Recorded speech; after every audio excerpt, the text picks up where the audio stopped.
Before we begin, let's do a little roll call, if you don't mind. If you're here, say you're here. Aunt Patty. Here. Bobby Crane. Here. Arthur Dean. Present. Good. Now that everyone's present and accounted for, here's the deal. This man here is a synth. He's also my prisoner. Now, if you're all wondering why I've locked you inside, well, it's not to keep you in. It's to keep the Institute out. That's right, they got men all over the Commonwealth looking for this sumbitch, so I'd appreciate it if you just showed a little patience while we rest up. Come morning, we'll be over your skin and out of your hair. But aren't synths dangerous? Why not just shoot them? Sure, I could do that. Just cut the damn red wire and let them die. But then who's gonna explain to the scientists over at the facility why their fancy synthetic android is nothing more than a lifeless doll? See, I need him intact, so that they can poke and prod and do whatever it is science-y types do to their guinea pigs. Except you've got the wrong guy, Jack. Or should I say, the wrong Jack guy. And here's your proof Oh my right God. there. There's two of them. That's right. 2 Jacks, 1 synth. Yeah, but he's not the synth.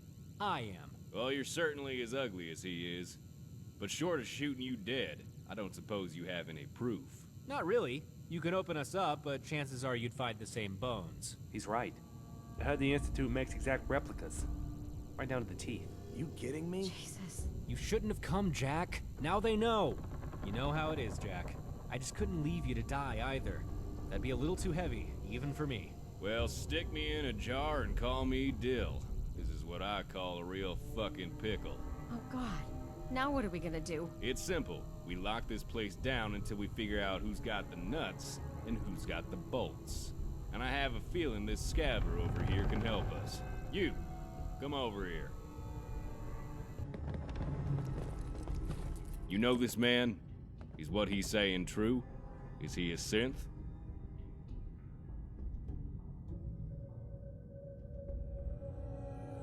Sorry. I barely know the guy. Well, you came in with him, didn't you? Or do you go around just helping any old dumb fuck who asks you for help? No idea. Wow, you're about as useful as tits on a bloatfly, aren't you? No, I don't think so. You sound about as confident as a pregnant whore trying to name the daddy. He's a synth. Definitely. If he's a synth, then why the hell was this son of a bitch telling people he works for the Institute? How about this? Why don't you interrogate them for me? I'll be standing here watching you do it. Now, I've got my own opinion, but let's see if we can't come to a consensus. And just who is this synth anyway? What do you know about him? Who, Jack? All I know is what I've heard. One day they say he just started acting different, all cold and unemotional like.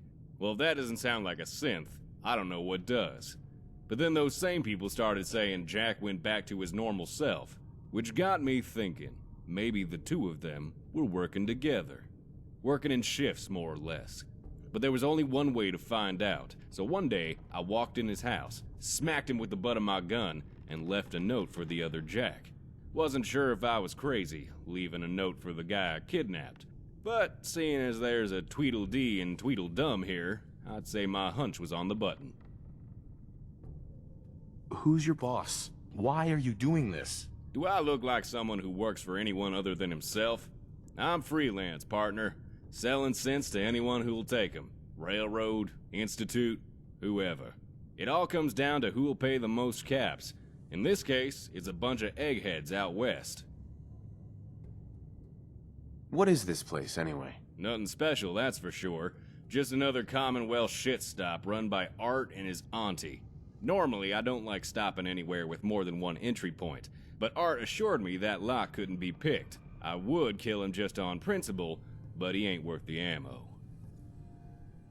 I don't have any more questions. Good, then you can stop bothering me and start questioning them. You find out which one is the synth, then I take him to my handlers. Easy peasy, Japanesey. But there's one condition. Don't hurt him. Not a scratch, you hear? The contract I have specifically states they're to be delivered undamaged.